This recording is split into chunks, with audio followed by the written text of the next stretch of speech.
Shalom semuanya, saya berdoa kita semua dalam perlindungan dan penyertaan Tuhan. Edisi renungan hari ini saya akan membahas tentang mengandalkan bukan memberhalakan. 1 Samuel 4 mencatat ada sebuah peperangan antara orang Israel dengan Filistin. Orang Israel terpukul kalah dan menewaskan kira-kira 4.000 orang.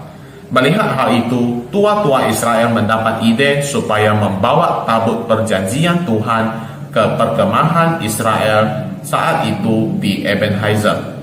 Dan akhirnya tabut perjanjian Tuhan sampai ke tempat tujuan sesuai dengan perintah tua-tua Israel.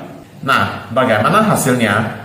Ternyata Israel tetap terpukul kalah. Bahkan anak Imam Eli, Hofni dan Pinehas tewas.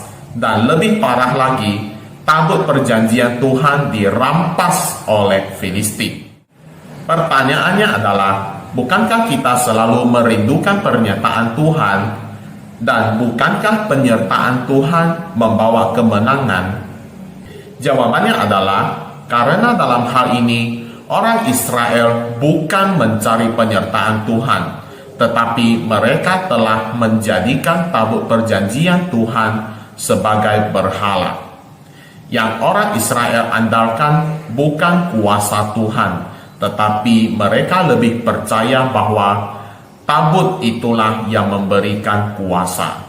Hal ini sangat berbeda dengan Daud, di mana ketika Filistin maju menyerang sebanyak 2 kali, Daud pun bertanya kepada Tuhan sebanyak 2 kali untuk mencari kehendak Tuhan apakah dia boleh maju atau tidak, serta menanyakan kepada Tuhan bagaimana bentuk barisan yang tepat untuk menyerang Filistin. Nah, apa yang dapat kita pelajari dalam hal ini? Saya sendiri bukan pakar teologi, tetapi ini semua rema saya. Jadi mari kita belajari bersama. 1. Bangunlah hubungan dengan Tuhan secara terus-menerus. Dalam kisah tersebut, orang Israel sebenarnya tidak perlu mengangkut tabut perjanjian Tuhan ke medan perang, tetapi yang seharusnya mereka lakukan adalah mencari kehendak Tuhan. Untuk itu, kita perlu membangun hubungan yang erat dengan Tuhan dan hidup bersekutu dengan Tuhan melalui saat teduh, doa, baca firman, dan lain-lain. Kesaksian saya sedikit.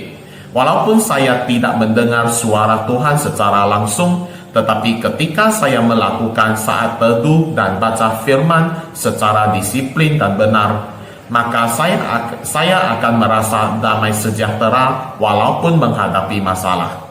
Tetapi ketika saya bolong-bolong membaca firman dan melakukan saat teduh, saya tetap bisa melakukan sesuatu dengan sukses.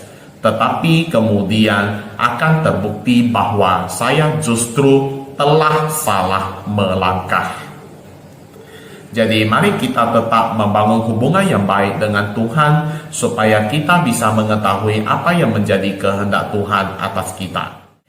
2. Hiduplah dalam kebenaran.